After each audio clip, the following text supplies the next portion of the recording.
All right, I will say good morning. Let us begin. We are going to start Mirza Hashem. Today's daf is Yud Beis. Let us begin by thanking our sponsors. To thank our TALMUD Torah sponsors for the month of Teves, Yoel Sara Kelman, for dedicating all of the Shurim and Drashos this month in honor of the birth of their daughter Oriya Tahel, and in the hope that all of the couples davening for children will have their tefilos answered bekarov. To thank Teri Czinn for dedicating all the Shurim and Drashos this month in honor of their grandchildren Adin, Tzvi, and Naftali Moshe, and to thank Shirley Elbaum Family for dedicating the Shurim this month in memory of Gerald Elbaum, Yaakov Kopel, Ben R Avraham Menachem. We hope that in the merit of our TALMUD Torah, the Neshama will have an aliyah and the family a nechama. We thank our Daf Yomi sponsors for today, the Plunka Family, for dedicating the shir in creation of the yahrzeit of the Rambam, Moshe ben Maimon, Zecher Tzadik v'Kadosh L'Bracha.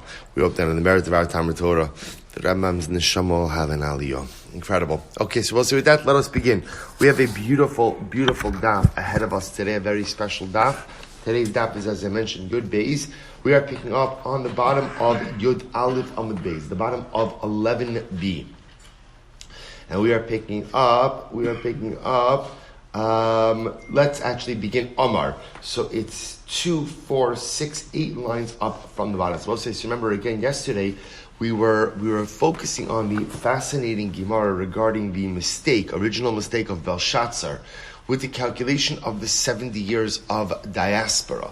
Thinking that the 70 years had concluded, the Jews had not been redeemed, and Belshazzar celebrating essentially what he thought was the demise of the Jewish people by using the kelim, the utensils of the Beis HaMikdash.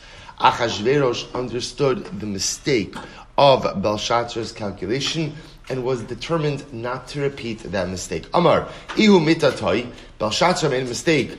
Ana chashivna velo ta'ina. I will make the calculations and will not make the mistake. After all, again, says Achashverosh, what was Belshazzar's mistake? Miksiv l'malchus Bavel.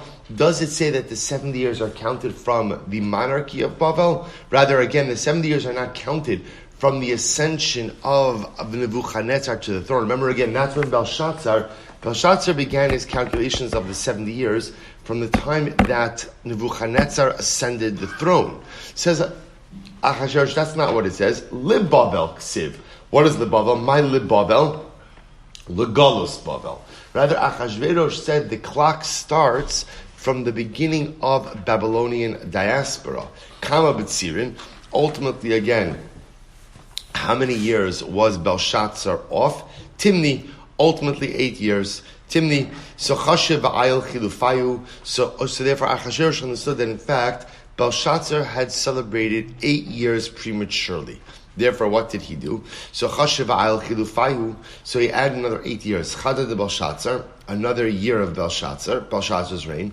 Chamish de Daryavesh v'Koresh, 5 years combined of the reigns of Daryavesh and Koresh, Vitarti Didei, and 2 years of Achashverosh's reign himself.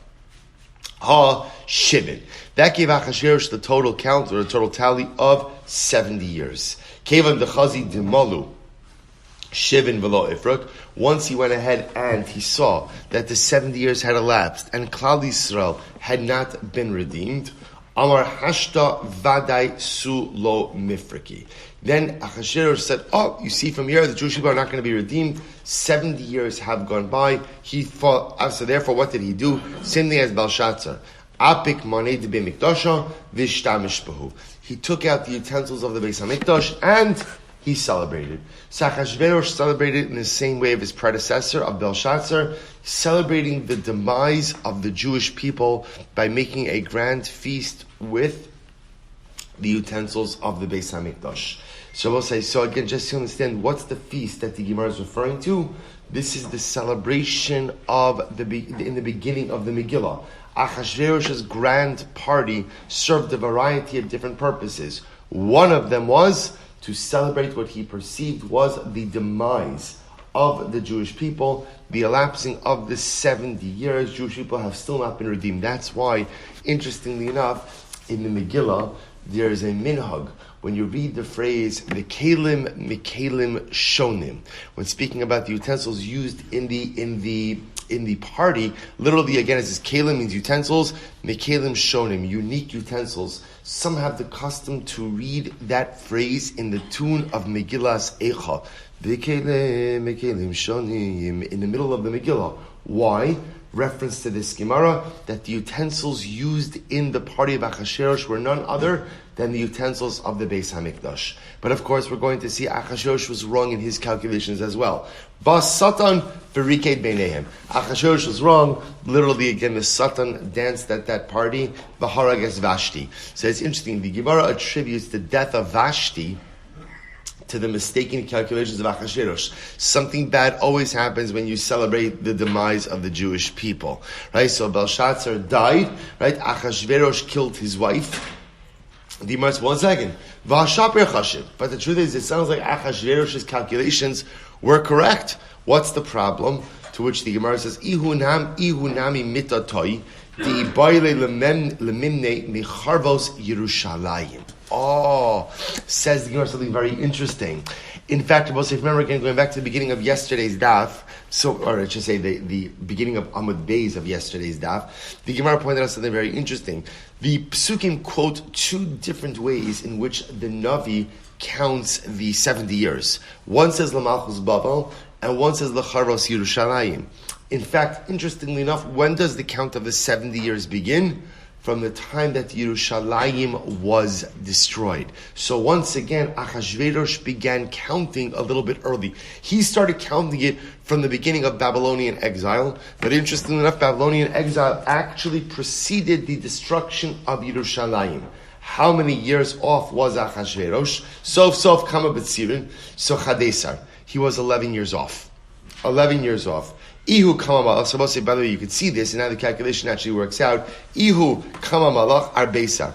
Achashverosh himself ruled 14 years.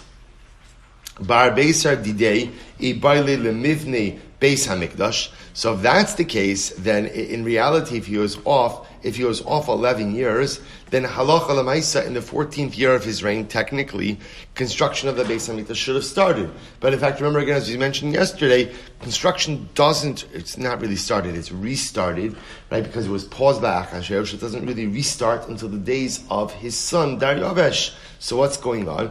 Alama ksiv, ba'adin batelis abidas beis alakadi b'Yerushalayim.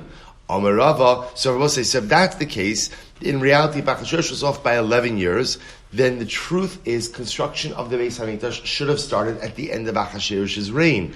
But it doesn't start until the reign of his son. To which the Gemara says, you're right, Amarava shanim mikutaos habu. Both say literally translated. If you look at Rashi, actually look at the last Rashi, shanim mikutaos, which literally means they were cut off years, or truncated years. Rashi says, Osan shanim shemaninon lemalo, yesh bahen shenivlu mishal acharon. We'll say some of the years that were reckoned kind of were overlapping years. And therefore, again, even the years counted up until the reign of Achashverosh were not complete. Therefore, top of Yud Beis, Tanya Namihachi, a brayso that supports this assertion as well. Va'od shana acheres leBavel, va'amad Daryavesh v'hishlima. So I will say, interestingly enough, it seems to be that some of this happened in counting of the reigns of the kings. There were some overlapping years. So therefore it turns out that the 70 years don't really end until the reign of Daryavesh, right? This is the second Daryavesh, the son of Achashverosh and Esther, Ve'eshlima. That's when the 70 years end. And in fact, again, when you do the math, by the time the 70 years end, that in fact is when Daryavesh had ordered for the continue of the construction of the Beis Hamikdash. Incredible. Amar Rava says, by the way, if this sounds complicated, it is. Af Daniel Ta. Even the Navi Daniel made a mistake about how to calculate the 70 years. The Gemara says, Af Daniel Ta b'hai chushvana. Even Daniel made a mistake with this calculation. D'chsiv, b'shnas achas l'malko, ani Daniel binosi b'svarim. So listen to this. He says, in the first year of his reign, right, I, Daniel, of Daryavesh, I, Daniel, literally binosi v'svara. I contemplated, or I thought about, I tried to analyze the calculations. Mitikamer binosi, the fact that Daniel says, I went back and I thought about the calculations, michlal dita, makes it sound like Daniel himself had originally made a mistake regarding the calculations. So we'll say, so by the way, you have to understand something.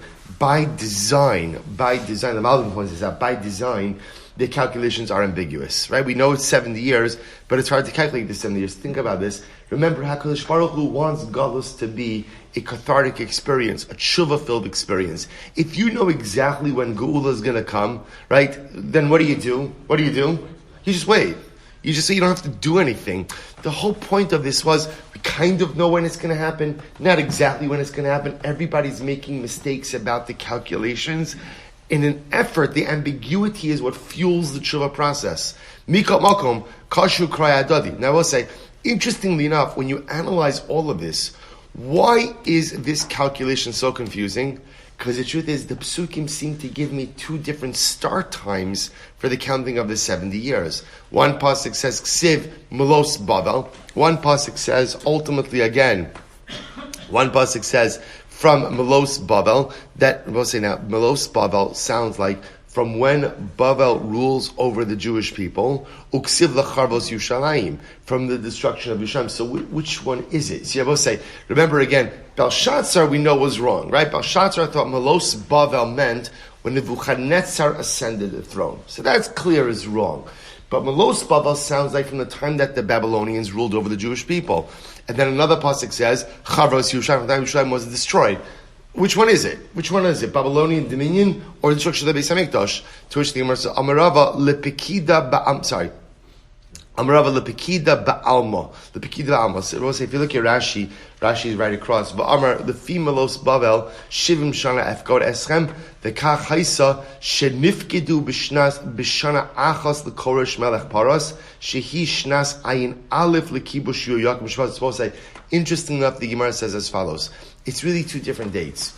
The Beis Hamikdash will be rebuilt 70 years after the destruction of the first Beis Hamikdash. But Pekida, HaKadosh Baruch Hu remembers us for salvation 70 years from the beginning of Babylonian dominion. So ultimately, again, from 7 years from Babylonian dominion, HaKadosh Baruch Hu remembers us. 7 years from the destruction of the Beis Hamikdash is when HaKadosh Baruch Hu allows for the commencement of the rebuilding of the Second Temple. Incredible. V'hainu dichsiv ko amar koresh melech paras ko mamlechos haaretz nasan li Hashem elokei hashamayim v'hu pakad alai livnos bo bayis b'Yerushalayim. And I will say, in fact, amazingly enough, Koresh himself says this. Right, Koresh says, HaKadosh Baruch Hu has appointed me to rebuild his home in Yerushalayim. Incredible. Darshav Nachabar of Chista. My dichsiv, I will say, first wide line, Yud Beis Amud Aleph. My dichsiv, what's the meaning of the pasuk? Ko Amar Hashem leMashicho, leKoresh asher echzakti biyamino. So we'll say, listen to this. This is fascinating. The pasuk says, let me read to you the pasuk in its entirety. The pasuk says, Ko Amar Hashem, this is Yeshaya. Ko Amar Hashem leMashicho leKoresh. Hashem said to his anointed one, to Koresh, Asher chazakti biyamino, I held on to his right hand, L'rad lefanav goyim umasni malachim afateach leftoach lefnei lasan. I'm supposed to listen to this. Says the Gemara, why is Koresh called the anointed one of God? I will say, that's like Mashiach. Why is he called Mashiach? So the Gemara says, V'chi Koresh Mashiach haya? Allah, Amar Yaakov Baruch Hu Mashiach, rather no. Both say the way to read the pasuk is as follows: the Ribono Shel Olam was speaking with Mashiach, the Mashiach, and he says, "Kovel ani lecha al Koresh." I'm complaining to you about Koresh. I'm not happy with Koresh. Why not? Ani amarti hu yivne beisi v'kabeis galiosai v'hu amar mi bachem mikol amo vayal. Rabbi said, this is incredible. HaKadosh Baruch Hu said, I had great designs for Koresh. Great designs for Koresh. I wanted Koresh to be the one who would rebuild the Beis HaMikdash and ultimately again reassemble or get the Jewish people to go back to Eretz Yisrael. But that's not what Koresh did. Instead of us, Koresh did something very interesting. He gave the Jewish people permission to go back, but he did not push them to go back. HaKadosh Baruch Hu had in mind that Koresh was going to push Klal Yisrael to go back, but instead he just gave them the license to do so. As such, Chadash Baruch Hu complains to the Mashiach about Koresh. Pretty incredible. It's also just incredible. But I will say that sometimes the Chadash Baruch Hu has in mind that it's not Jewish people it's not Jewish leaders who encourage Jews to make Aliyah and to go back to Eretz Yisrael. But sometimes it's a pressure from the non-Jewish leaders that causes us to once again seek out our homeland. A very, very overwhelmingly profound Gemara. In any event, you also see over here how sometimes you see, if you're Koresh, you're thinking that you're doing the Lord's work. Here, you're rebuilding the Beis HaMikdash, you're telling the Jews they could go back, and meanwhile, HaKadosh Baruch Hu says to the Mashiach, Koresh is falling short of his agency, of his shlichus. It's very nice that he's rebuilding, and it's very nice that he's allowing. But my kavanah was, he should push. How sometimes in life, I think I'm doing my shlichus.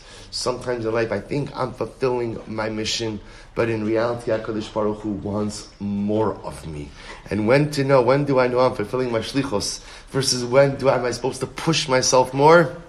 The great question of life. Let's go weiter. So we're going to continue now in our mamish line by line study of the Megillah. So remember again, the Gemara now set the table quite literally for the party of Achashverosh. Because remember again, the Megillah opens with the party. Now I understand, and now I really understand what's driving this party of Achashverosh. So the truth is, from the Gemara's perspective, what's driving the party? Achashverosh's perceived dominance over the Jewish people. The 70 years have elapsed. Klal Yisrael has not been redeemed. Let's celebrate. The Jewish people are a failed experiment. That's what's driving this celebration. So the Gemara says as follows, when describing Chel Parasum Adai Partumim. Who's invited to the party? So Chel Parasum Adai means the army, right? Chayolos, the army of Parasum Adai, Hapartumim, as well as the nobles. Right, so the army is invited, the nobles, uksiv the malchei Madai Paras. But one second, then it also says for the kings of Madai and Paras. So what's going on over here? It says, right, which one is it? Amar Rava, listen to this. But I remember again, Achashverosh ruled over the combined Persian-Median Empire. Right, remember again, there was Paras, there was Madai, and then there was Paras Madai. So when these two empires consolidated, they made a deal. What was the deal? So the Gemara says, if the king comes from one empire, iminon malchi minaychu iparchi, v'iminaychu malchi minon iparchi. Whichever empire the king comes from, the nobleman will come from the other one. That was the deal they made. That's why you find ultimately again Chel Paras Umadai Partumim Lemalche Madai Uparas. So there are noblemen, there are kings. So I will say, in order to kind of preserve a balance of power, they made this deal in this consolidated empire. Baharoso es Osher Kivod Malchuso. So I will say, get ready for this. What did Achashverosh do during this party? He showed off his wealth. Amr Rabbi Yossi, listen to how profound this is. Amr Rabbi Yossi, Bar Chanina Melamed, Shelovash Bigdei Kuhuna. What did Achashverosh wear at the party? He wore the Bigdei Kuhuna. Right? He wore the clothing of the Kohanim. This was Osher Kivod Malchusa. Because I will say, interestingly enough, what the Gemara is darshaning over here is, Osher means wealth, Kavod means honor. What are you referring to that's Osher and Kavod? It's amazing how Achashverosh, I will say, in general, by the way, isn't it fascinating? Achashverosh rules 127 provinces. The Jews are a conquered nation. And I will say one of the things that does not change in the stage of humanity is mankind's preoccupation with the Jewish people. Right? It's not just in the UN Security Council that there is a preoccupation with Israel. And right, this is a historic thing. It's fascinating. Achashverosh is assembling everyone, the entire world. He rules over the entire world. And yet, what's the big thing he's going to do? he's going to wear the clothing of the Kohen Gadol. Right? It's just fascinating how, again, the world always has had this preoccupation with Klal Yisrael. What's his greatest sign of power? He rules over 127 countries. His greatest sign of power is he can wear the clothing of the Kohen Gadol, because deep down the world understands the power of Klal Yisrael. We may be small in number, and we may have a very small homeland, but the influence and the dominance and the power that we wield, again, on a ruchni level, in the entire world, is understood by the Umos HaOlam. Such an incredible yesod. So the Gemara says, follows, Ksiv hacha yikar tiferes gedula, so ksiv hasam lechavod l'sefaras. Interestingly enough, the pasuk says, and it was at the end of the days of the party.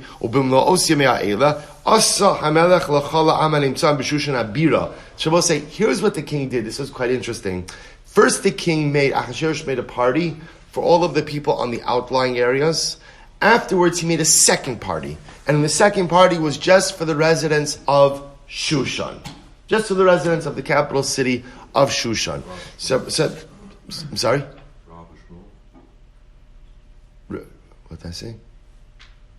I'm just going to go. Rav Shmuel, sorry. Rav Shmuel, so we'll say Machlokes Rav and Shmuel. Chad Amar Melech Pikeachaya. So we'll say, interestingly enough, there's a Machlokes. So again, this was the structure of Achashverosh's party. First, he went ahead and he made a party for the outlying areas, and then afterwards he made a party for the residents of Shushan. This is Machlokes. Chad Amar, so the Gemara says, Chad Amar Melech Pikeachaya, v'Chad Amar Melech Tipeshaya. One says Achashverosh is very wise, and I will say this is a Machlokes that runs through the Megillah. Was Achashverosh exceedingly wise, or was he exceedingly foolish? So Man Damar Melech Pikeachaya, the one who says he was very smart, Shapir Avid, Dikariv Rechika Bereisha, it's good to enfranchise your distant constituents first. Debnei Masya call Imas Debay Mephaesis. You will say, being king and ruling over such a sprawling empire requires you to constantly cultivate a sense of commitment and fidelity amongst your constituents. So one says, Achashverosh is very smart, because what did he do?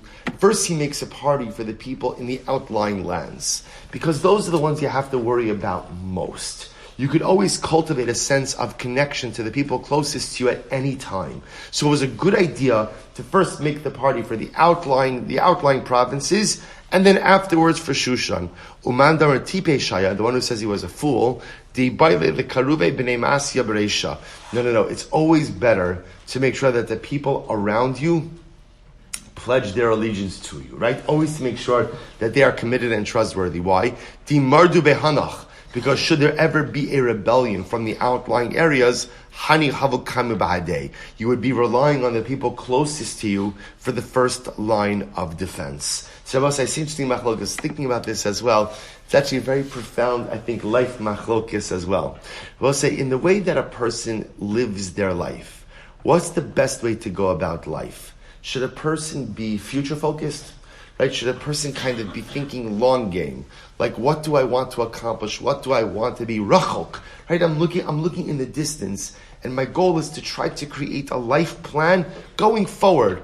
Or and again, it's not that I ignore the things that are closer to me, but I'll get to the things that are closer to me, the low-lying fruit in life, a little bit later. Or should a person be focused on the opportunity for the low-lying fruit of growth? Focus on the here and now. What opportunities are in front of me? What can I actualize? What can I maximize? Of course, I'm going to think about what's further away in the long-term game as well, but that's not my primary focus. And I will say the truth is, it's a shaila.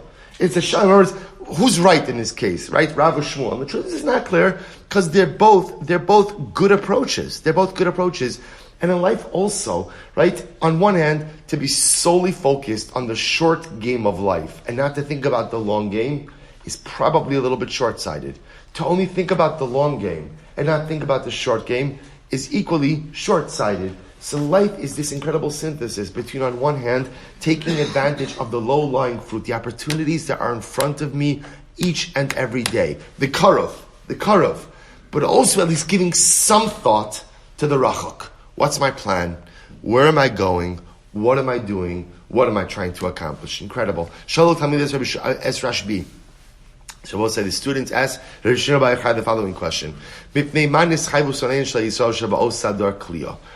is it that the Jews were punished? Right? Why were the Jews punished in that generation? So we'll say there's no question that the rise of Haman, the decrees of Haman and Achashverosh were perceived to be a punishment against Klal Yisrael. Why did the Jewish people deserve such punishment? Amru lahem, amru atem. So this is interesting. Rabbi Shimon Bar Yochai says, you tell me. Good question. Answer your own question. So the Gemara says, Amrum lo, mipnei shenena misudas osarasha. They said, so the students answered because the Jews benefited from the feast of Achashverosh. And I both say, especially if you understand that feast as a celebration over the very demise of the Jewish people, then the fact that Jews participated in that Seudah was the greatest transgression. What is the greatest transgression? Im kain shebeshushan yahargu shebachala olam kula ayahargu. We'll say that's the case. It was only the Jews of Shushan who participated in that party, right? The Jews of the outlying kingdom. I mean, there weren't that many Jews in the outlying kingdom, right? Jews were primarily in Bavel, right? In the immediate empire. So if that's the case, the Jews of the greater world should not have been subject to annihilation. Amrlo, Amr Ata. So remember again, so I'll say, just to understand the flow. They come to Rashbi, Shema Yochai. Why was there a decree upon them to be annihilated? Rabbi Shema Yochai says, you tell me. They answer because the Jews participated in the Suda. Rashbi says, that's fine, but if that's the case, the decree should only be upon the Jews of Shushan. Why would the decree be upon the Jews of the outlying areas of the empire as well? So they say, okay, Rabbi, you tell us. Amr lahem, b'vnei sheshtachavu latzelem. Rabbi will say, ultimately, again, because Rabbi Shimon Bar Yochai says, because they bowed down to the idol. Rashi points out this was in the days of Nebuchadnezzar. Nebuchadnezzar had made an idol of himself and required a pledge of allegiance of all of his constituents, of all of those who he dominated, to bow down to the idol. The Jews bowed down to the idol of Nebuchadnezzar. Amrulo. So the students say, Rebbe, if that's the case that the Jews bowed down to the idol, that the Jews went ahead and worshipped idolatry, then why were they spared? Then why were they saved? Shouldn't they be subject to annihilation? Amar lahem, heim lo asu ela lifnim, HaKadosh Baruch Hu lo asema ela lifnim. So to which Rashbi responds, the Jews didn't really worship idolatry. In other words, they did an external display of bowing, but truth is, in their heart, they never actually pledged their allegiance to idolatry. So just like they only, right, on the outside they worshipped, but on the inside they maintained their fidelity to HaKadosh Baruch Hu. So we'll say, what's the entire Purim story? On the outside, it looks like there's going to be annihilation, but from the inside, which we have the advantage of seeing in the Megillah, from the inside it's clear that what? HaKadosh Baruch Hu is already orchestrating salvation. Incredible. So the Gemara says, "Heim lo asu elifnim, afakadosh baruch hu lo asu elifnim. V'aynu b'chsev kilo ana melibo." The chatzar ginas bitan hamelach. So we'll say, where did the party take place? So this is interesting. Chatzar is courtyard, gina is garden, bitan is the palace. So which one is it? Where was the party? So Rabbi Shmuel, Chat Amar Haray lechatzar lechatzar, Haray legina legina, Haray lebitan lebitan. So let's listen to this. Machlokes Rabbi Shmuel. One opinion said, in fact, where you were seated with the party reflected your station in the kingdom. Some people were seated in the courtyard, some people were seated in the garden, and some people were seated in the palace. Different people. The Chadamar, Hoshivan B'chatzar, others say no. What happened was, originally the goal was outdoor party, to house the party in the Chatzar. V'lo hech zika, v'lo hech zikisan, v'lo hech ziksan. And what happens? Baruch Hashem, the party grew. Too many people, Chatzar can't accommodate. So begina, to put them in the gina, lo hech ziksan, ad shech nisan lebitan, v'ech ziksan. So in other words, the other opinion says no, there wasn't like, what's the word, tiered seating? That's the wrong word. But you understand, there wasn't seating according to the station. They just had to keep moving locations because there wasn't an area until they finally reached the palace that was capable of accommodating all of the attendees. The Masni Satana, Hoshivan B'chazer, Upasach Len Shnei Psachim, Echa Legina, Ve'echa Lebitan. Other explained that he put them in the Chatzar, but there were two doorways opened up, one to the garden and one to the palace from the Chatzar. Chur, Karpas, Utcheles. So again, the Megillah, when describing the opulence of the party, says there was Chur, Karpas, and Tcheles. What does that mean? So my Chur Rav Amar Chari Chari. Rav says Chari Chari. So we'll say, what's Chari Chari? Rashi says, Maisamachat Malachas Hamatzos Haisasuyin Nekavim. This refers to a special type of embroidery. Chari Chari. There were cushions there. Ushmuel Amar Milas. Shmuel says there was cushions there made of fine wool. Milas Lavana. Hitzia Lahem. See, so I will say, so according to both of these approaches, so Chur ultimately means some type of finely embroidered pillows, mattresses, karpas. What's karpas? Am Rabbi Yossi Bar Chanina, karim shel pasim. Again, pillows or cushions made of fine wool. They will say, by the way, isn't it fascinating? Isn't it fascinating that karpas in the Megillah means an expensive and fine item, right? Cushions made of fine wool. And yet what? Ultimately, again, by the Pesach Seder, right? Karpas just means your potato and salt, right? Or whatever person uses for karpas. Just the most basic things. Rabbi Nachman says something so beautiful. He says to teach us that in life, a person must always realize that from your expensive cushion to your simple potato, it's all from HaKadosh Baruch Hu. There's nothing in my life that's not from the Ribono Shel Olam, from the most expensive item I possess to the simplest possession I possess, all from the Ribono Shel Olam. Al Galile Kesef va'amudei sheish mitos zahav va'kesef. So I'll say, so literally, Al Galile Kesef, on rods of silver, va'amudei sheish, pillars of marble, mitos zahav va'kesef, beds made of gold and silver. Tanya, Rabbi Yehuda Omer, Haroy lekesef lekesef, Haroy lezav lezav. So Rabbi Yehuda says there are different kinds of beds. There were gold beds, silver beds. Who got what? Well, it depended on your position, right? So chashuva people got gold, less chashuva people got silver.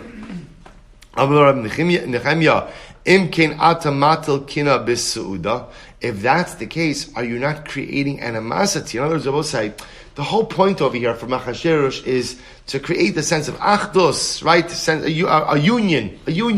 So if you're going to put some people on gold beds, some people on silver beds, doesn't that create friction, right? Look who's on the gold bed, right? Who does he think he is? He's on the gold bed. He's on the silver bed. I have no bed, right? So isn't it going to undermine what Achashverosh wants to accomplish? Ella heim shal kesef v'raglein shal zav. Rather, again, I will say what it means is the beds themselves were made of silver, and their feet. The feet of the bed was made of gold. Bahat vashesh. What does it mean, Bahat vashesh? Amrabasi, Abanim, shemischotetos al ba'alehen. Bahat vashesh, also refers to stones, precious stones, ultimately, again, that are sought after, right? That are desired by their owners. V'cheinu omer, avnei nezer misnosesos alad masal. Vidar v'sochares. What does that mean? Rav Amar dari. Rav says that the jewels were arranged in rows and rows. Shmuel Amar, Even toviyish bekrach hayam. There is a certain jewel overseas, Vidara Shma. The name of the jewel is the Dara jewel. Hoshiva be'emtza suda. You place it in the middle of a room, and what happens? Ume'irlem kitzarayim. And the jewel itself gives off light like the sun in the middle of the day. The Rabbi Yishmael, right in the Rabbi Yishmael, they said no. Shekara drar lechol ba'alei schora. So I'll say, what does dar mean? What does dar v'sochares? It means Achashverosh lifted all taxes from merchants. Right? There was a tax-free. Merchants don't have to pay their taxes for whatever amount of time. Vashkos beklei zahav, and everybody drank in gold utensils. The kelim mikelim shonim, which has been mentioned before, and unique types of utensils. Mishunim mibai. It should say not shonim, but mishunim, unique. Obviously, the Gemara says, "Amarav yatzav askava amar lahem rishonim kalim mipnei kelim va'atem shonim bahem." The Baskol came out and said the earlier ones, i.e., under Belshazzar, they met their premature demise because they messed with the utensils, and now you are repeating this same mistake. Going back to what we started with today, Abosai, that the party of Achashverosh utilized the utensils of the Beis Hamikdash. So Abosai said, the Gemara said, "V'yein malchus rav." An incredible amount of wine. Amarav, this is incredible. Everybody drank wine that was older than them. So the wine steward would ask you, age please, and you would get a wine that was an older vintage than you. Vashtia kidas ein ones. So we'll say, what does that mean? Now, shtia kidas means the drinking, when according to the law, according to the rule, ein ones, no one is forced. My kiddas, Amar Chaim Shlomo Meir, kiddas shel Torah. Interestingly enough, the drinking was done in accordance with Torah law. What does that mean? Ma dash shel Torah achila merubah mishtia. Just like I will say, we know, we've seen this before in Masechtas Brachos, that you're always supposed to eat more than you drink during mealtime. You eat more than you drink. Af sudas shel also rasha achila merubah mishtia. So to ultimately, again, by the Suda of Achashverosh, more eating than drinking. I will say, what does this mean? That Achashverosh is conducting his Suda in accordance with normative Jewish dietary law. But say, so understand something. Achashverosh wanted the Jews to celebrate with him. Because remember, he was celebrating the demise of the Jewish people. But understand, Achashverosh himself, originally, before Haman, has no interest in annihilating the Jewish people, right? It's not good for a ruler to annihilate a pocket of your population. That wasn't his intention. His intention was to celebrate his victory over the Jewish people, and now again, Eretz Yisrael as a vassal state, the Jewish people as citizens of the Persian Median Empire. And as such, he invites them to join in you're part of the celebration. That chapter of your lives as citizens of Eretz Yisrael, as a separate, autonomous people, that's over. That's over. Now you're part of us. Now you're part of us. So they're invited. Not only are they invited, but Achashverosh goes out of his way to go ahead and allow them to celebrate in accordance with Jewish law. I guarantee you, there were 50 echsherim on the meat, right? And he brought it out right. You want a double wrap, you get a double wrap, right? We'll unwrap it in front of you. We won't uncork anything if the wine's not mavushal. You could hold on to it, right? Everything. That's the tragedy of this. Achashverosh was inviting them to celebrate what he perceived to be their own demise. They're both saying that's not even the height of the tragedy. What's the real height of the tragedy? What's the real height of the tragedy? That the Jews came. Because they both say sometimes you could be celebrating and the party is totally kosher, yet the endeavor is fundamentally treif. And I will say, there are so many situations like this in life where I'm engaged in things that are kosher. What am I doing wrong? What am I doing? We'll say, no, come on, we all have private conversations like this with ourselves when we're doing something. And in my heart, I know it's not the right thing to be doing. So I ask myself, well, what's wrong with it? What's wrong with it? And very often the answer is, what's wrong with it? What's wrong with it? Nothing. Totally kosher. It's actually glot. It's totally fine. But I know it's not the right thing to do. I know it's not the right thing to do. It's not the right thing to do because it doesn't advance my life agenda. This is not good for me. I know I'm not violating any isurim. I'm not going to Gehenna for this one, right? I'm not going to, right? Nothing's bad. I'm not doing anything bad. But I will say, I also know just because I'm not doing something bad doesn't mean I'm doing the right thing in life. There are so many things. Sometimes the worst things we do are not usser.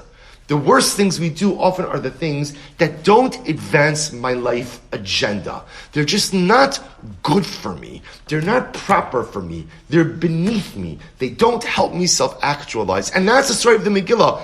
The Jews are attending this party. We're going to see everything is glot. Everything is glot. The wine, kosher, mavushal, the bread, yashan. Everything is as it should be. The only problem is you're spending your time at the wrong party. Rabbi say, how many times in life are we spending our time at the wrong party? The party's kosher. It's totally kosher.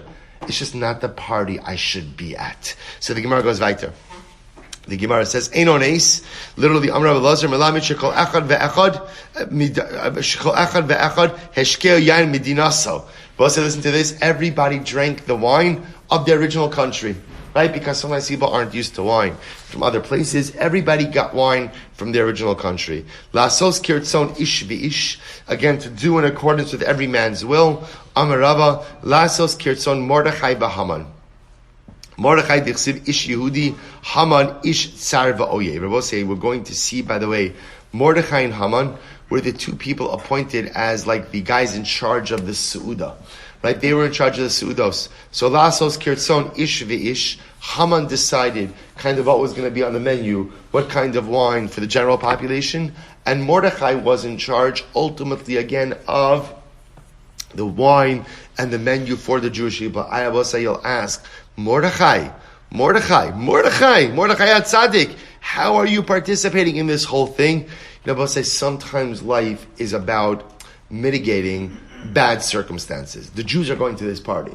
At least if Mordechai is involved, he could ensure that what? That the food is kosher, that the wine is not yayin nesach, and that at least, again, no significant isurim will be transgressed.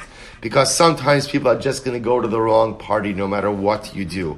But at least you could help mitigate the fallout of the negativity. So the Gemara goes weiter. Gam Vashti Amalka, Asis Anoshim. The guy Vashti Amalka Asasa Mishte Noshim Beis Hamalchus. Vashti also made a party. Where was her party? She made a women's party, Beis Hamalchus, in the palace. Beis Hanoshim, by the way. But say, shouldn't Vashti have made a party in her own quarters? Beis Hanoshim, right? The women had their own area. So why would Vashti be making a party in the palace? Her husband will say, again, it wouldn't be normal for the women to be celebrating in the same place as the men. To which the Gemara says, Amarava Shnehim L'Dvar Averin Iskavnu. Both Achashverosh as well as Vashti were immoral people. And they both had in mind for the men and women to celebrate together, to party together, because they both had in mind for immorality. So the Gemara says, Harun da'armi inshi ihu bekari v'isasei bebotzini. They both say this is the famous adage: the man has large gourds and the woman has small gourds.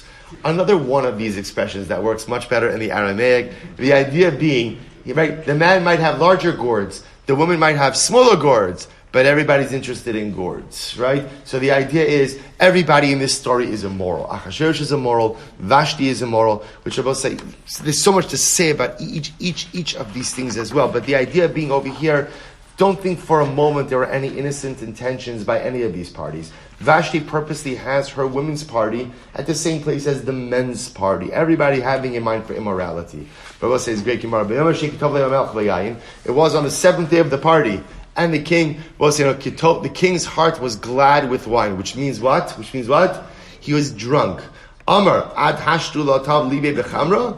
I don't understand. Achashverosh wasn't drunk until now. It took to the seventh day of the party for him to get drunk. Amar Rabba Yom Shvi'i Shabbos Haya. The seventh day of the party was Shabbos. And what happened? She'Yisrael ochlin b'shosin maschilin b'divrei Torah b'divrei tishbachos. So what's when Jews eat and drink on Shabbos, right? So what do we start with? Kiddush.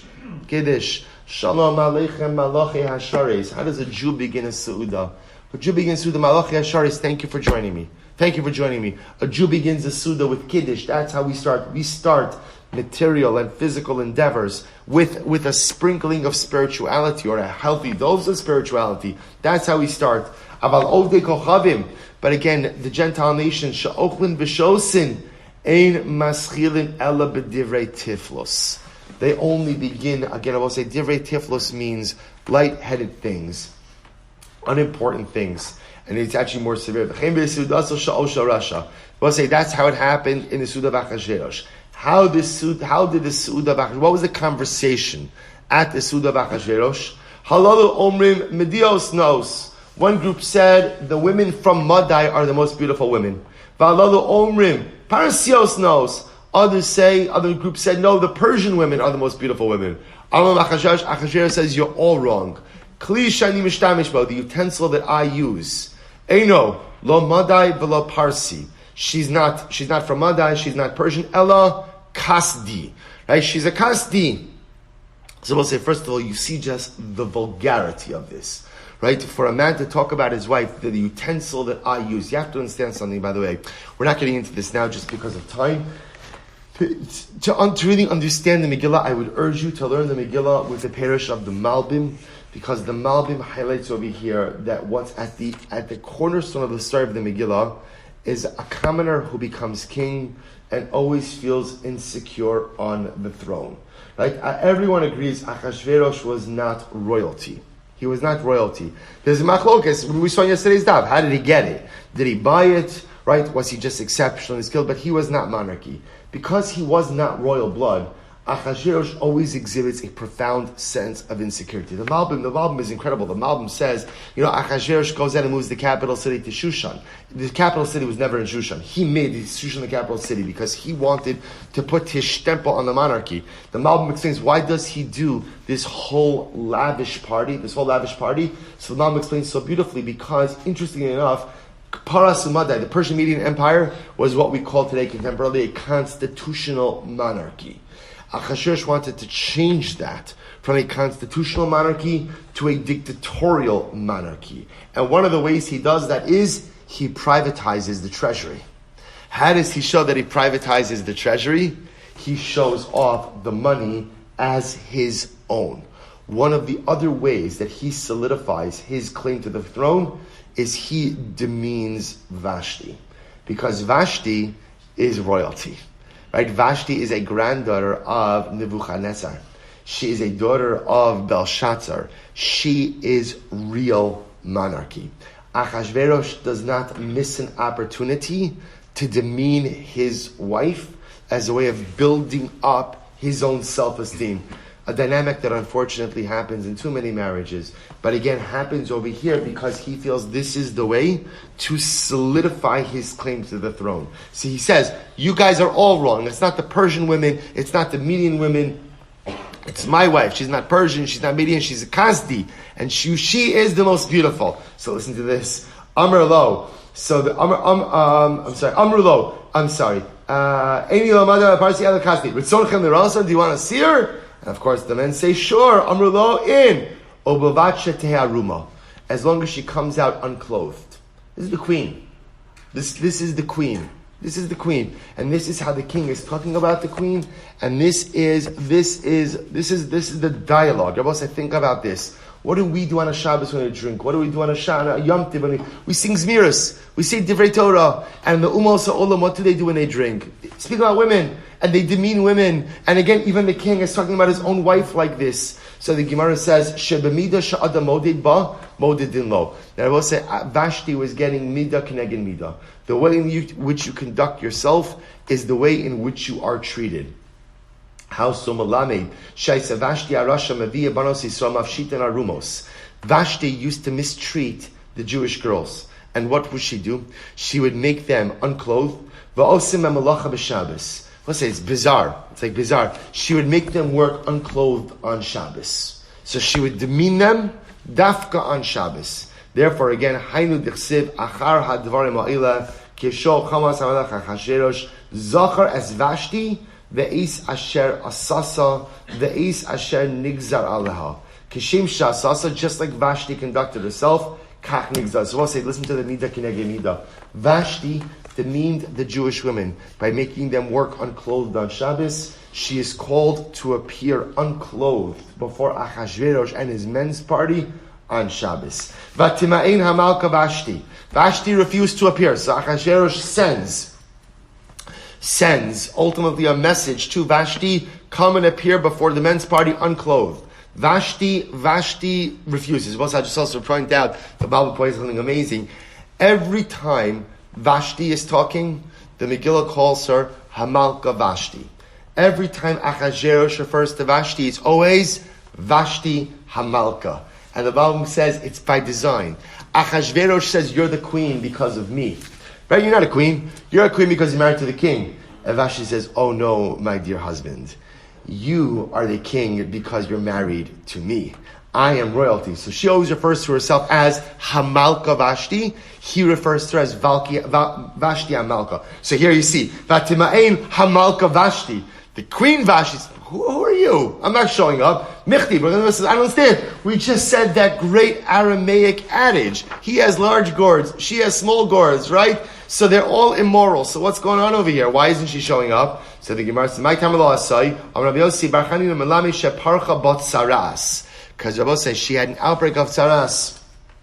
B'mas nisatana bag Gabriel va'asal azanav. Otherwise, it's thought that Malach Gabriel came and made her a tail. Others will say, whatever it is, some type of skin issue developed for her, either a tail or tsaras. The point is, her beauty was marred, and therefore she did not come. So to be clear, her refusal to come was not that suddenly she developed, Vashti became pious, and suddenly she decided to want to be immoral. She felt embarrassed to come. The king got very angry. So ultimately, again, why did he get so angry? So I will say, listen to this. So here's what's amazing. Let's read it and we'll see. So here's the message that Vashti sent back. Bar ahurayre da'aba. You stable boy of my father. This is the exchange between husband and wife, right? You think you have shalom bayis problems. I will say, right? So now listen to this, right? This is the exchange. She calls him a stable boy of her father. Now, both say, we're going to see there is a narrative like this, that Achashverosh rose through the ranks, that he was a stable boy. So she calls him a stable boy. Look what she says to him. Abba lakaba alfa chamra shasi v'lo rabbi. My father could drink the amount of 1,000 men, and he would not go ahead and get drunk. Vahu gavra, and you ishtati bechamra. You get drunk right away. So we'll say she insults him in two ways. Number one, she calls him a stable boy. Number two, you can't hold your liquor. I don't know which one is worse, right? But they're both an affront to Achashverosh's masculinity. Miyad v'chamasa baraba. Immediately Achashverosh gets angry. I will say, by the way, what's incredible about this? What's incredible about this exchange? Right? Vashti doesn't want to come. What should be the message that she sends back? What should be the message? You don't want me to show up, right? I've got a tail, a little problem, right? I've got a tail, right? Or I have tzaras. She doesn't respond that way. She doesn't respond that way. Instead, she responds in anger. You stable boy who can't hold your liquor. Why doesn't she just tell him straight out why she can't come?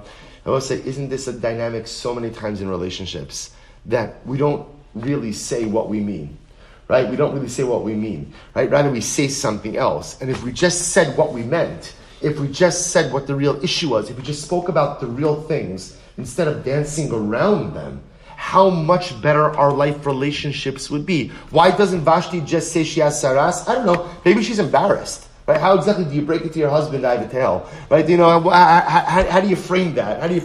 Maybe she's embarrassed. She took much pride in her personal beauty. Now her own ego is suffering. So we'll say, what often happens when when it comes to ego and somebody bruised your ego, most times people respond with vitriol.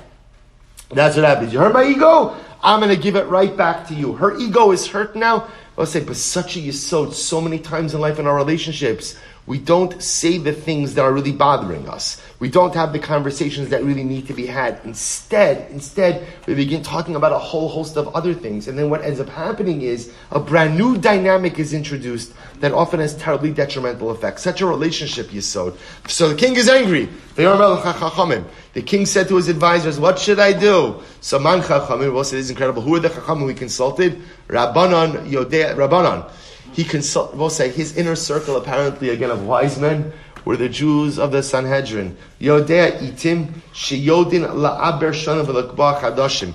They knew how to go and intercalate the months and the years. So we'll say, isn't this incredible? His go-to council cabinet were the members of the Sanhedrin. Amr lahem dainu ali. And he says to the members of the Sanhedrin, judge Vashti for me. So these were smart men. Amru Heichinav, they said, no way. We're not going to do this. Heichinav, what should we do?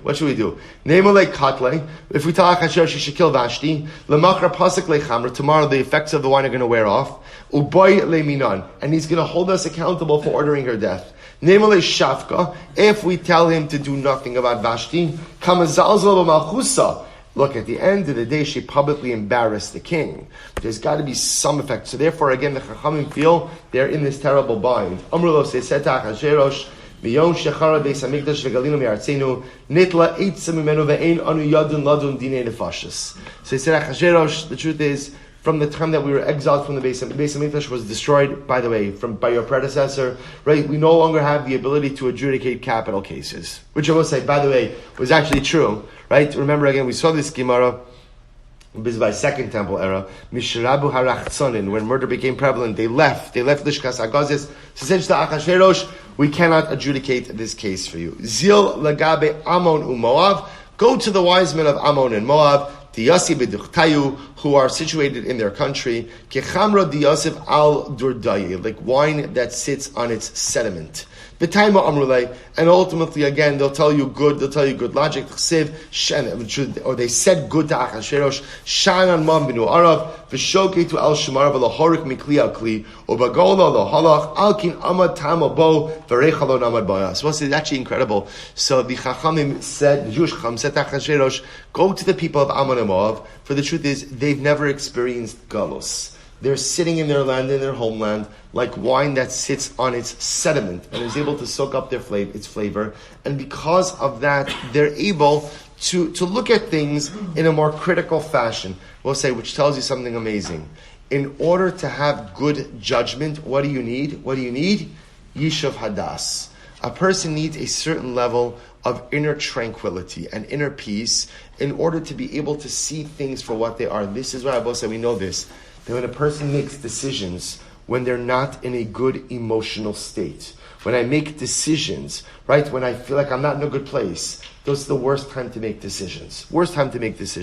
Because at the end, remember at the beginning of the pandemic, there were all of us, people were saying, really you shouldn't make decisions during the pandemic. This was a big thing. They were telling couples who were contemplating divorce or different things, don't make rash decisions. That's when we thought the pandemic was going to be like 3 months. People said, just wait a little bit, right? So I'll say, but there's an incredible yisod. Don't make dramatic decisions when things don't. There's bahala, personal upheaval, global upheaval. So again, the Jews say to Achashverosh, go ahead and speak to Ammon and Moab. They have clarity because they have serenity. I will say, but also an incredible yisod that so often when we are in a state of personal turbulence, don't make big decisions, because ultimately you may not be seeing things clearly, you may not see life for what it is, and you may not be seeing yourself for who you are.